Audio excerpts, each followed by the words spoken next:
Here at Spiked, we believe that everything should be up for debate.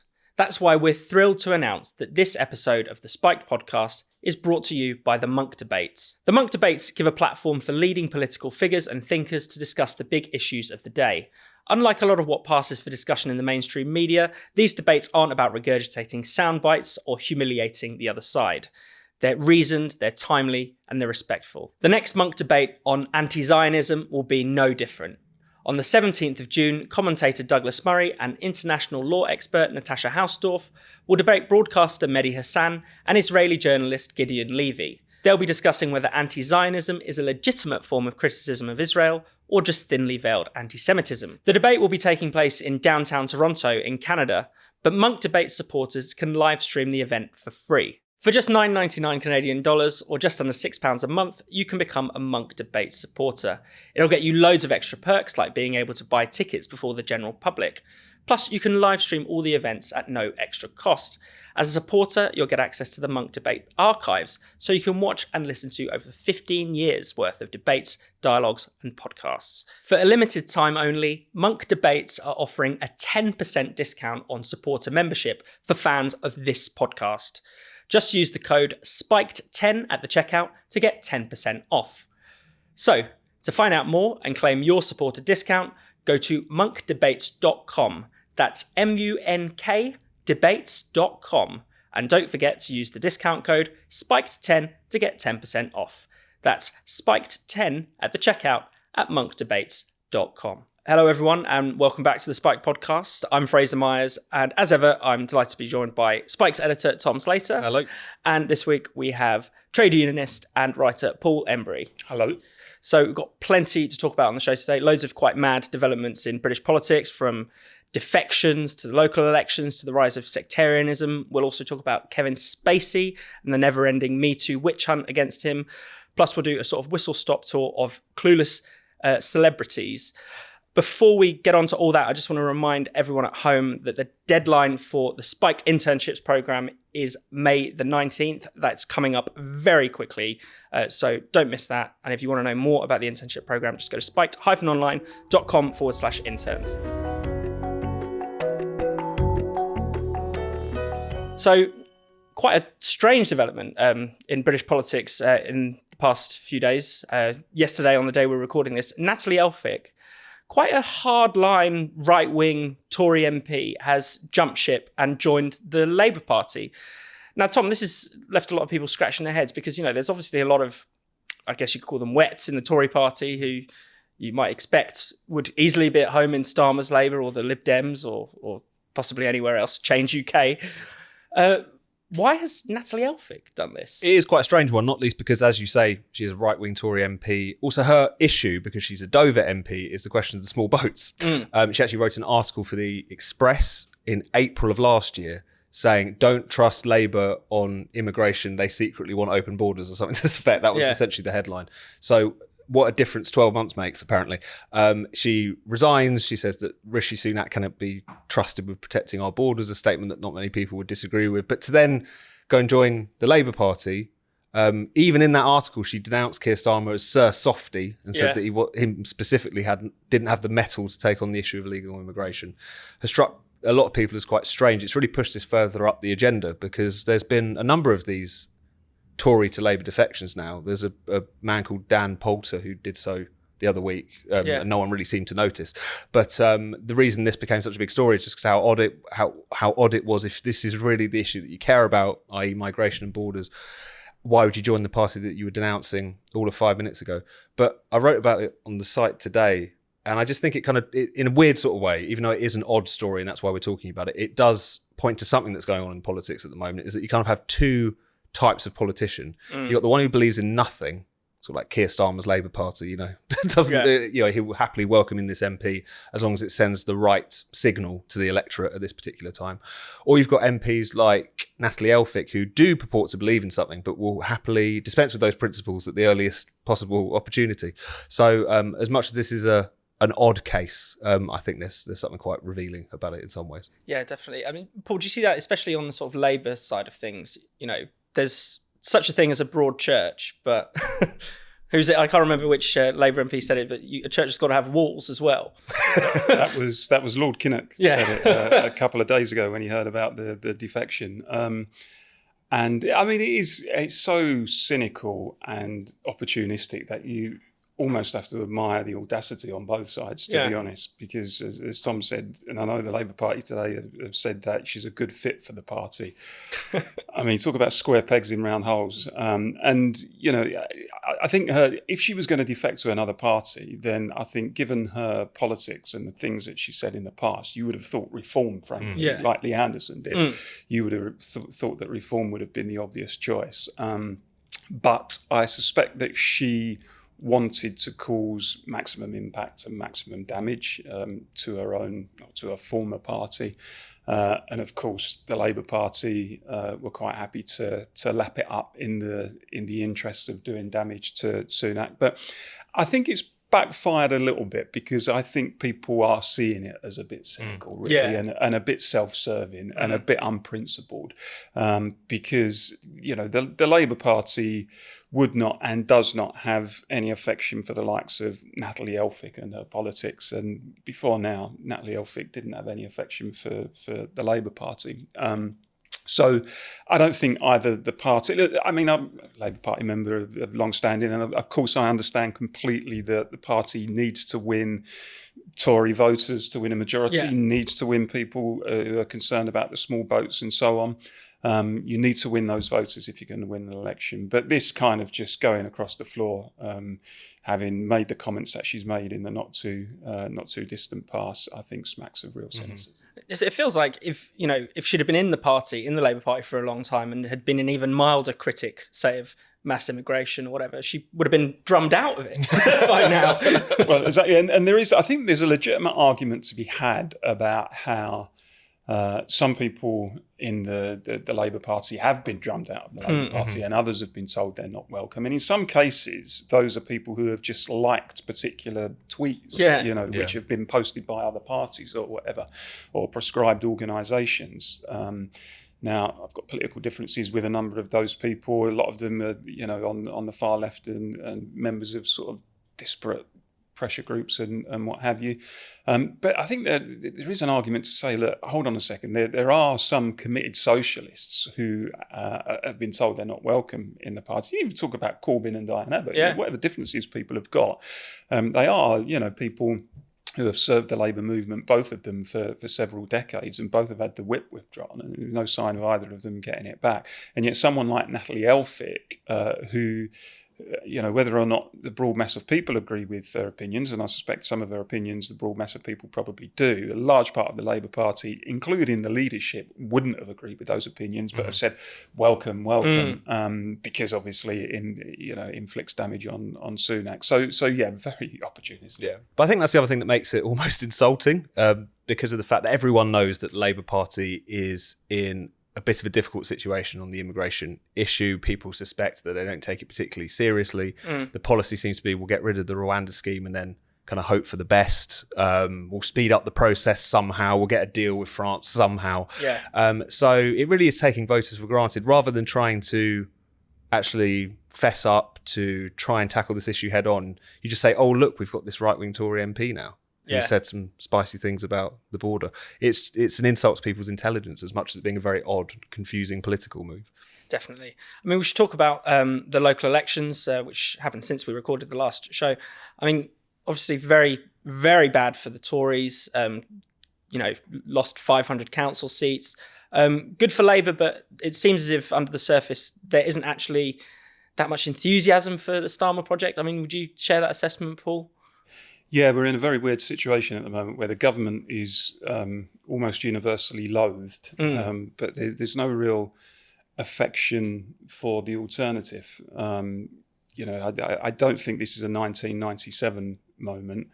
I think sometimes the popularity of that new Labour government and Blair as the leader of the opposition, as he was at the time, can be sometimes overstated. But there was also a sense of national renewal, a sense of optimism, a sense of, we're desperate for this change, a sense that, there's this young, bright, energetic leader and, we can kick out the Tories and get something better.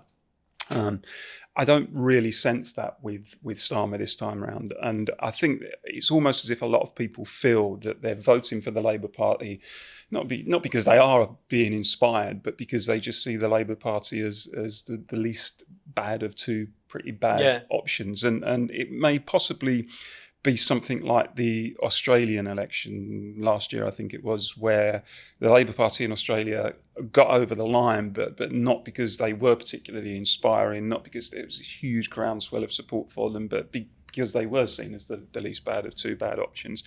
I guess the wider question is how the Tories have squandered that incredible kind of legacy of the 2019 election.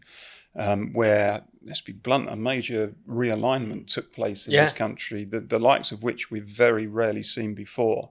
And you saw red wall constituencies that have been Labour since time immemorial just voting Tory for the first time in a way that no one ever thought that they would. And instead of prioritising the concerns of those voters, the Tories didn't lean into them and kind of reverted to type. And what I try to explain to people is, we have to remember that the Parliamentary Conservative Party is probably a lot more progressive and liberal in its outlook than actually a lot of working class communities who previously had voted Labour. It's kind of a bit of a myth around, the whole of the Tory party is this sort of fanatical right-wing fascist organisation. Out there in the shires, undoubtedly there are people who are fairly right-wing, but in Parliament, much of the Parliamentary Conservative Party is actually quite progressive and quite liberal. And the likes of Suella Braverman, who are held up as, the embodiment of modern Toryism. In fact, when the Parliamentary Party is concerned, they're actually outliers. The likes of Rees-Mogg and Braverman are usually outliers. But I liken it to, in terms of squandering their legacy, it's a bit like those stories you sometimes read of lottery winners who have won 10 million on the national lottery, and then 2 years later you read a story in a tabloid where they're now washed up and homeless because they've just frittered away this legacy and no one quite knows how they did it. I think that's exactly what the Tories have done. And Tom, it seems as if that a lot of those voters, certainly the areas we saw in the local elections, the red wall areas are going back to Labour. But many of the voters who sort of plumped for the Tories for the first time are more going to not voting, going to reform, things like that. But mostly, are staying at home. Yeah, if I remember correctly, in the kind of list of beneficiaries of the Tory collapse, it's don't know, then reform, then Labour. It's quite a thin layer of the 2019 Tory vote that seems to be going back into the red column, and that just makes perfect sense. I think if the polls were compelled to include the undecideds, the lead would not look quite as staggering as it currently is. It's not to say that they're not ahead of the Conservatives, of course they are. The only disagreement is about how much. But I think what we're really looking at, and why I think Starmer could come unstuck quite quickly once he's in office, is that the electorate is not energised, it's demoralised. There's this sense that a lot of people invested a lot of hope in this new Tory party that's been squandered, as Paul was saying, but at the same time there's not any sense of a viable, interesting, positive alternative. It's very much, Keir Starmer has just tried to make his entire programme that old cliche about oppositions don't win elections, governments lose them. He's just all he kind of exists to implement. So that's been obvious for some time, but I think it could lead to quite a perilous situation for Starmer, because I think the honeymoon period, when he does get in, and he probably will, would be quite short. And I also think that there's going to be a lot of voters who will be up for the taking by the Tories in a new form or by another party or whatever, because they're quite clearly not running into his sort of technocratic embrace at the moment. At Spiked, we know that plenty of you would love to take control of your work. Imagine finally being your own boss. But starting your own business can be difficult. The good news is there's an easy way to do it, and it sounds like this. Yes, that's the sound of another sale on Shopify, the groundbreaking all-in-one commerce platform that helps you make your big idea a reality. Shopify supports business owners like you all over the world. Whether you trade in wall-mounted clocks or knee-high socks, Shopify can simplify how you sell your goods, both in-store and online. Doing things your own way has never been this effortless. Shopify brings your whole business under one simple online dashboard. This makes managing goods and taking payments simple. That gives you the time to focus on growing your business. Shopify can also launch your business on those all-important social media marketplaces, from Instagram to YouTube, Regardless of who you're trying to reach, Shopify will help you get their attention. And don't worry about losing your freedom either. Shopify's extensive tools help you constantly refine your unique image without having to become an expert in coding. Plus, Shopify's business courses can help you learn on the go. Whatever direction you want to choose, Shopify is there to back you up. So why wait? If you want to take the leap, get started with Shopify today. Sign up for a £1 per month trial period at shopify.co.uk/spiked. Go to shopify.co.uk/spiked to take your business to the next level. There's another thing sort of under the surface going on in the local elections. I think it seems as if there's a kind of growing sectarianism that has appeared, and this is perhaps best embodied by this clip of a Green Party councillor newly elected in Leeds called Mohsin Ali. Let's have a look. We will not be silent. We will raise the voice of Gaza. We will raise the voice of Palestine. Allahu Akbar. Allahu Akbar. So there you go. Not potholes, not public services, but Palestine at the heart of the Leeds City Council elections. Tom, what did you make of that? Well, it was one of those clips that really did the rounds on social media, and then it kind of was renewed as a story, wasn't it, when more details were coming out about what this gentleman had said previously. I know you wrote about this. But... Yeah, he'd basically been involved in some sort of intimidation campaign against a local rabbi who was also a chaplain at Leeds University.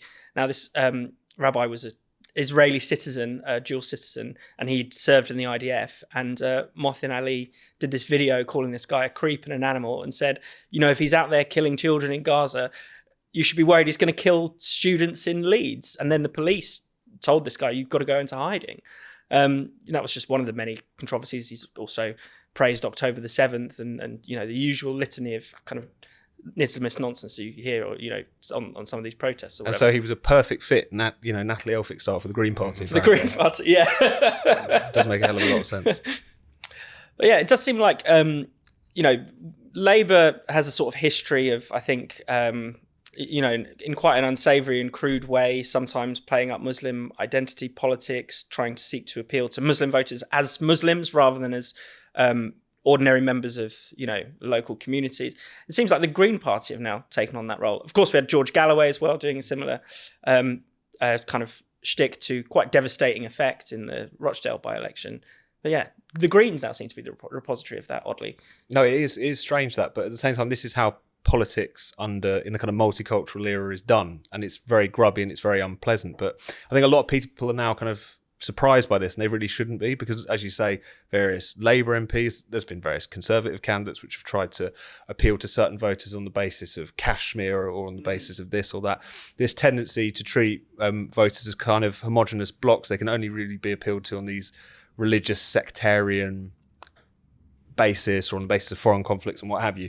And now it's being exploited by other people, in some cases against the Labour Party. So, as you say, it is a case of sort of reaping what you sow. But I think it's just so important that this is properly addressed. And I think the problem at the moment is that the pressure is on Labour to just change its position on Israel, as if that's the problem that's been unearthed here. I mean, if they want to change their position on Israel because as a party they decide they want to, that's their business. But the idea, it reaffirms this idea that Muslim voters are this kind of fixed quantity, all with the same opinion, and that if you want to appeal to them, if you want them to vote for you, you have to change on that basis. And that's something that I find it's one of the unpleasant consequences of the way that we do politics now, which is not to treat people as individual voters or communities or whatever, but as these blocks, the Muslim vote, these kind of very, as I say, homogenous ways of talking about these particular constituencies.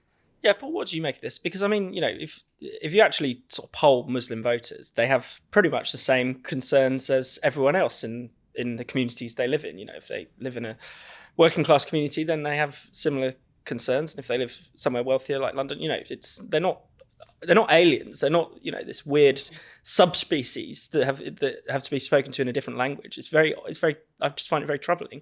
I think it's unavoidable to a certain degree that people will see local elections through the prism of what's happening nationally. Now, you make the point about potholes and bins, and of course, that is a priority for people. But, throughout electoral history, people have always viewed those elections and they've looked at the name on the ballot paper and they've thought, the Labour Party and they might have been in office at the time, and I don't like what they're doing nationally. So I'm not not everybody, but a lot of people do. I think that's inevitable, and to a certain degree. I mean, I lived in a community, Barking and Dagenham, where in 2006, I think it was, 12 BNP councillors were elected and actually formed the official opposition on the council, their best local election result in their history. Could actually, if they'd have stood in every ward, could actually have won the council. And they may well have, sorted out the potholes and collected the bins, and may have actually done that well, but I think I would have balked at voting for them because of their national. I would have. Let me be clear. I would have balked at voting. I don't like him, but his record in office has been fantastic. Exactly. They made the trains run on time, sort of thing. That kind of thing. So you do look at these things, I think, through the prism, and that's not necessarily an unreasonable thing. Always looking at it through the prism of things nationally, but I am worried about the rise of this kind of communal sectarianism that seems to be playing out, where some of our communities do seem to be at daggers drawn, and there does seem to be tensions between different communities, and the Gaza issue has thrown that into sharp relief, and I think in some respects that's got worse, because even when you go back to the Iraq War 20 years ago. There were mass protests at the time, and I went on some of those marches, but I never detected any real kind of communal tensions between. There was criticisms of the British government, but there was a general sort of uniformity among the protesters. Now what you're getting is, over a particular issue, the Israel-Gaza issue, you're actually getting those communities who are involved directly in the conflicts over there actually at each other's throats over here in a way that's spilling out on our own streets. And you've seen some of the stuff in Leicester over the last couple of years between Hindus and Muslims. And of course, you need to try to foster common cultural bonds between people, between different communities. You need to try and bring people together. But frankly, we've been rubbish at that in this country. And is it any surprise, given that we've had this policy of state-sponsored multiculturalism for so long now, which for me has always been about the active promotion of separateness and difference, saying to different communities, actually, you're not like each other, you are different from each other, and you should celebrate that. Never mind that, most studies you will ever see will show that the more that you preach that kind of multicultural diversity, the more you undermine social solidarity between the whole. And to me, it isn't any great surprise, really. We went for the salad bowl over the melting pot, and I think we're now paying the price for that in a big way. And I think it's something that's going to get worse without wanting to over-egg it or be alarmist. I do think it's probably going to get worse. Yeah. Tom, anything you want to add on that? No, I think it's just worth stressing as well that this candidate, this councillor now, it's not as if he was just saying we need a ceasefire. The things that he's found to have said previously. And I think that points to a really important problem, which is the crisis of integration that we have is something which has really been exposed to us in really lurid detail by the response to Israel and its war against Hamas. I mean, the fact that you have people who are not just saying we care about the Palestine issue, we want peace to happen, but the fact that they're praising Hamas or engaging in Hamas apologism or mounting campaigns against local rabbis and things like that. That's a fundamental problem of the crisis of integration as well, because of the fact that Rakib Hassan, who writes for us, has written a really interesting report on this. There is an elevated level of anti-Semitism amongst the Muslim community. It's not a majority by any stretch of the imagination, but you see more of it in that particular community than you do across UK society more broadly. But he makes the point, and for his research has demonstrated, that that's largely a consequence of poor integration. The better integrated communities are, the less siloed they are, the less the idea that we are just this kind of series of different ethno-religious blocks that sit side by side but never actually together, is producing a lot of these problems. So it's something that it's odd for particularly the Labour Party to sort of turn around now and think, well, how did this happen? When they, as well as the political mainstream in general, has contributed to this state of affairs for quite a long time. It's this idea, which I completely reject, that, in order to be seen these days as a sort of modern, civilised, enlightened country, you have to have this ideology of state-sponsored multiculturalism. Yeah. You have to obsess about diversity. And actually, it's not true. And I often cite the example of Japan, which doesn't obsess about multiculturalism, which doesn't preach the gospel of diversity every second it possibly can. which is, probably one of the most culturally homogenous nations on the planet, I would imagine. But nonetheless, I don't think anyone could seriously argue that Japan is not a civilized country. It's actually a highly civilized, law-governed, fairly peaceful, extremely safe, relatively country.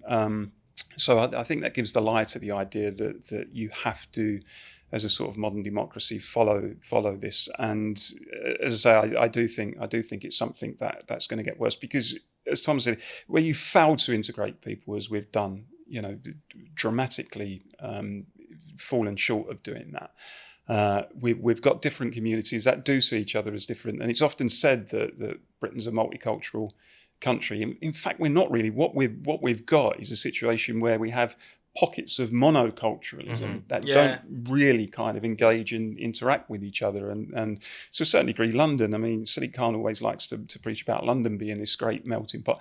It isn't really a melting pot. It's that salad bowl, that analogy that I used earlier. It's more of a salad bowl where communities, and of course individuals will, mix with each other, but communities by and large don't. There isn't that interaction. In some of our towns and cities across the country, there are communities living parallel lives, and I don't think that's a healthy place to be. Definitely not. And I know you want to move on, Fraser, but the one thing I would also say is that it's becoming increasingly clear that conflation of multiculturalism with being a multi-ethnic, multi-religious society that always goes on is not only wrong-headed and illiterate in terms of the debate over these issues. Multiculturalism is a much more new and, as Paul was explaining there, kind of inherently sectarian thing. It's also quite clear that multiculturalism is actually becoming a problem if you do want to live in a multi-ethnic, multi-religious society. It's actually inflaming tensions rather than easing them. It's doing the precise opposite of what it's supposed to do, which is create a kumbaya harmony. Because if you just get rid of the idea that there should just be certain things that bind you together, that you should care about communities intermixing, that this is something which... again, is supposed to be, there should be certain things that we can unite around. To just dismiss that completely out of hand gets you in a lot of the troubles that we've found ourselves in recent years, I think.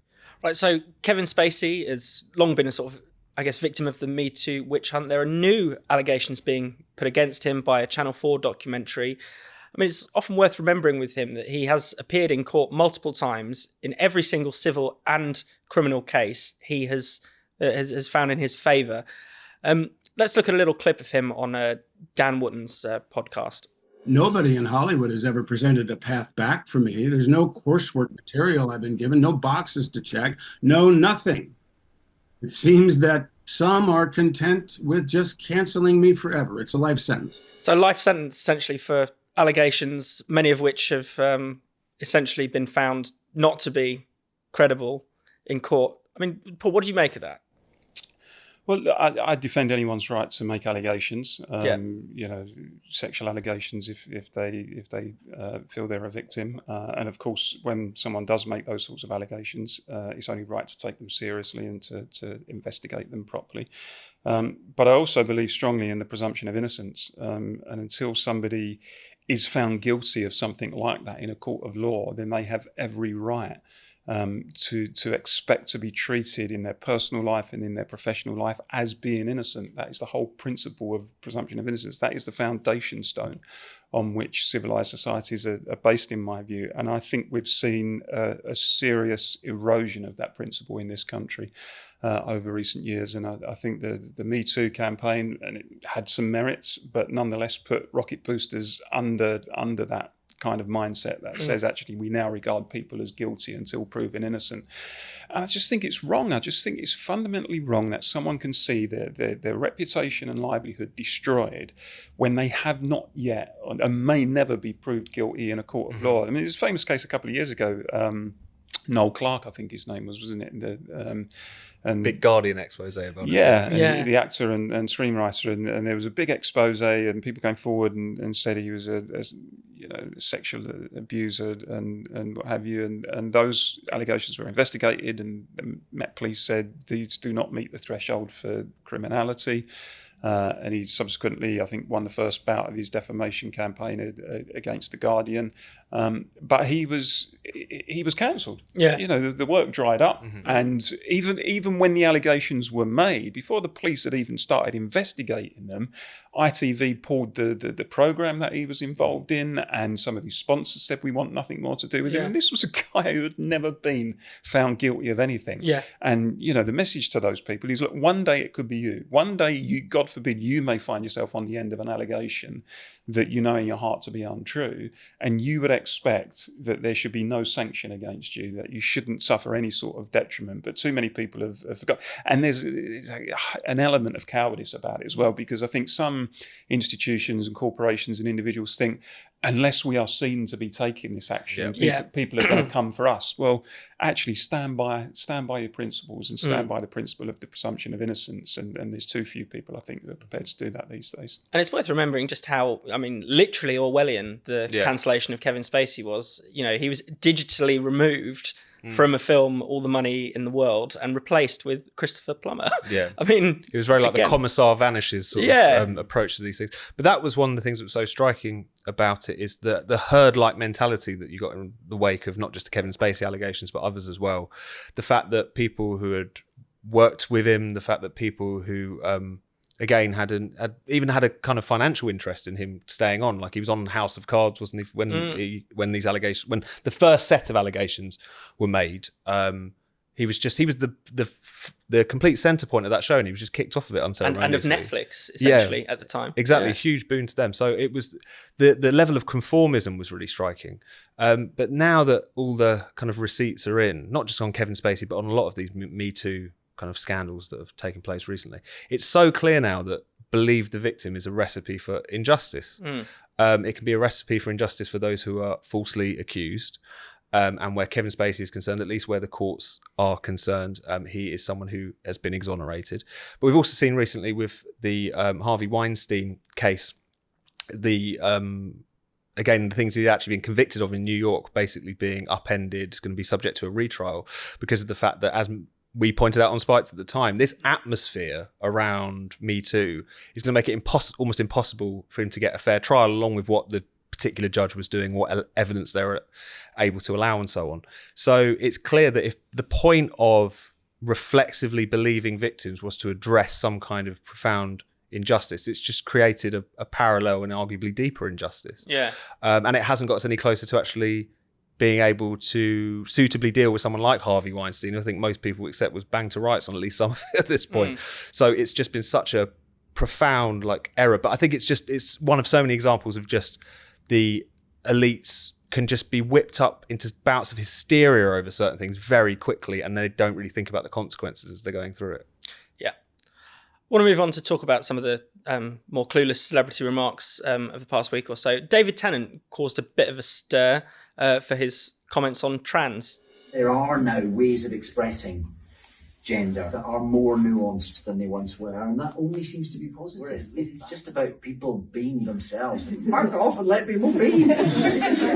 Paul, in light of the Cass review, do you think it's really reasonable for someone to say there's only been positive in the trans movement, in this brave new world of gender? Well, when David Tennant says, F off and let me be and whatever, I think until, if you like, the real kind of militant trans activists started leading their campaign and making some of the unreasonable demands that they did over recent years, most people in the country were of that view. Let people be. If a guy wants to wear a dress, if a woman wants to wear something that traditionally a man might wear, who cares? Good luck to them, and it's not for us to tell them what they shouldn't wear, how they should present themselves, how they should do their hair and makeup and whatever. I think that was most people's attitude. But the problem with what he's arguing is it's not good enough simply to say let me be, when what you're asking for has got the capacity to impact on other people's rights. And in this case, on the rights and the security and the privacy and the dignity of women.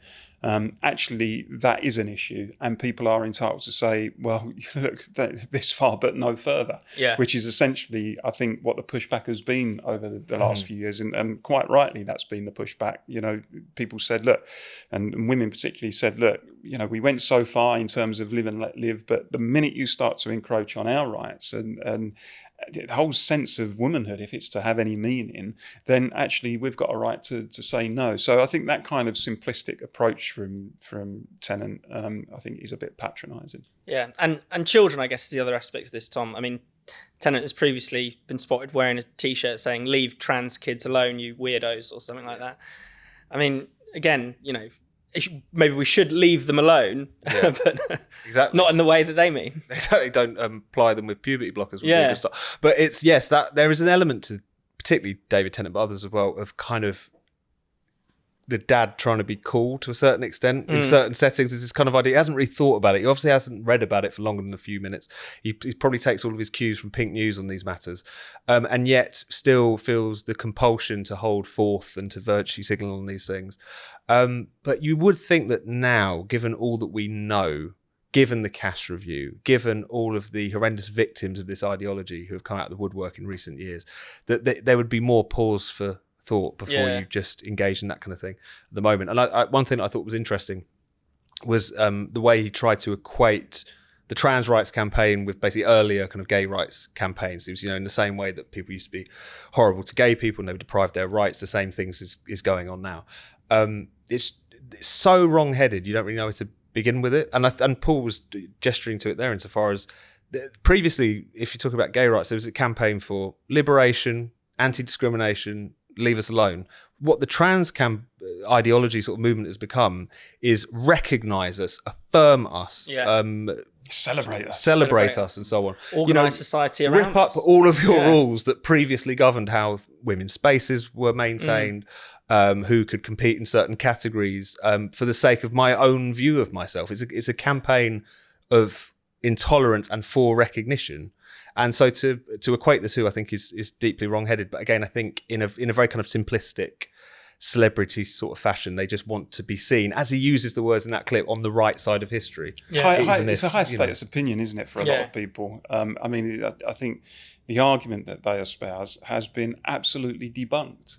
I don't think I've ever seen, if you want to call a gender critical supporter, defeated in a debate by a militant trans activist. That's because the arguments are on the side. The scientific arguments, the principle arguments, the moral arguments are on the side of those with so-called gender critical beliefs. But despite that, I think, the likes of Tennant see it as high status, the kind of be kind brigade. Look at me, I'm arguing for this. Let's all, peace and love and understanding. And actually, life isn't that simple. If you're making demands that are impacting on other people's rights, then you have to expect pushback. You have to expect people to say, sorry, no, we're not having that. Definitely. And I wanted to return to something, Brexit. I mean, we haven't talked about that in a while. It used to be, in the wake of Brexit, people would blame Brexit for pretty much everything. You'd hear it quite regularly, almost like the Brexit ate my homework type excuse. But now we've had Rufus Wainwright. He's a Canadian-American singer-songwriter. He's had his West End debut, and it's not gone very well. And for some reason, he's blamed Brexit. Tom, do you want to explain his rationale? This is very, very funny. So he was he wrote the music for a show called Opening Night, starring Sheridan Smith. Basically didn't have a particularly good time of it. There were reportedly a lot of walkouts. It got panned by a lot of the critics. And so he gives this interview to The Guardian where he basically says, I do feel that since Brexit, just audiences are more closed-minded. The show itself is more influenced by European themes. And it's obvious that that's just something that he even suggested that these West End, quite well-to-do audiences were taking offence at the fact that English Rose Sheridan Smith was being forced to do this more European-style material. So there's a lot to unpack there. First of all, the idea that all of the people who are paying exorbitant prices to go to West End these days are, red wall Brexiteers is a bit confusing. Also, if he's going to blame Brexit for it, does that really account for the fact that amongst the publications to pan his show included the New York Times, the New Statesman, and Attitude magazine, neither of which are sort of Farageist outlets by any stretch of the imagination. But it is just quite funny. I mean, this is one thing that the way in which everything gets blamed on Brexit, or the way in which quite privileged people complain about even the trivial consequences of Brexit, like a slightly longer queue when you're on your way to your Swiss skiing weekend or whatever. Yeah. It's one of the Brexit benefits we don't talk about nearly enough, because it's really kept me entertained for about the past 8 years. They don't know they're doing it. Yeah. They don't know how silly it is. They don't know how many times someone else has done this, but it's been great crack for a long time now. So I hope they carry on. I mean, I was really amused by his theory that, Brexit sort of led to sort of dumbing down in the culture, or parochialism in the culture, as if, the kind of people who would have enjoyed going to the Curzon cinema, watch a Lars von Trier or a Jean-Luc Godard film, now only stay indoors and watch Only Fools and Horses on Gold on repeat. I mean, I just don't even understand the logic there. But Paul, I mean, they're never going to let Brexit go, are they? No, and I mean, it is Brexit derangement syndrome. I mean, I think it should be officially recognised as a disease, as a condition in this country. It only affects certain members of the chattering classes. But I mean, you think they'd have got the message, but I mean, let's not forget these were the people who said that Brexit was about taking Britain back to the 1930s, and the rise of fascism and all of this kind of stuff. And the difficulty for them is a lot of what they predicted around some of that hysterical stuff just never came true, as of course it was never going to come true. But it doesn't stop them, and I can't wait for the next one. Someone's going to blame Brexit for their train being late and their football team being beaten on a Saturday. I mean, it is just never ending, this stuff. But I think the only way to respond is to smile, because some of it is quite funny. Thank you so much for watching the Spiked podcast. We'll be back next Friday. If you hit subscribe and click the bell, you'll never miss an episode. And in the meantime, why not check out all of Spiked's other videos and podcasts on this channel? And for more Spiked content, find us at spiked-online.com.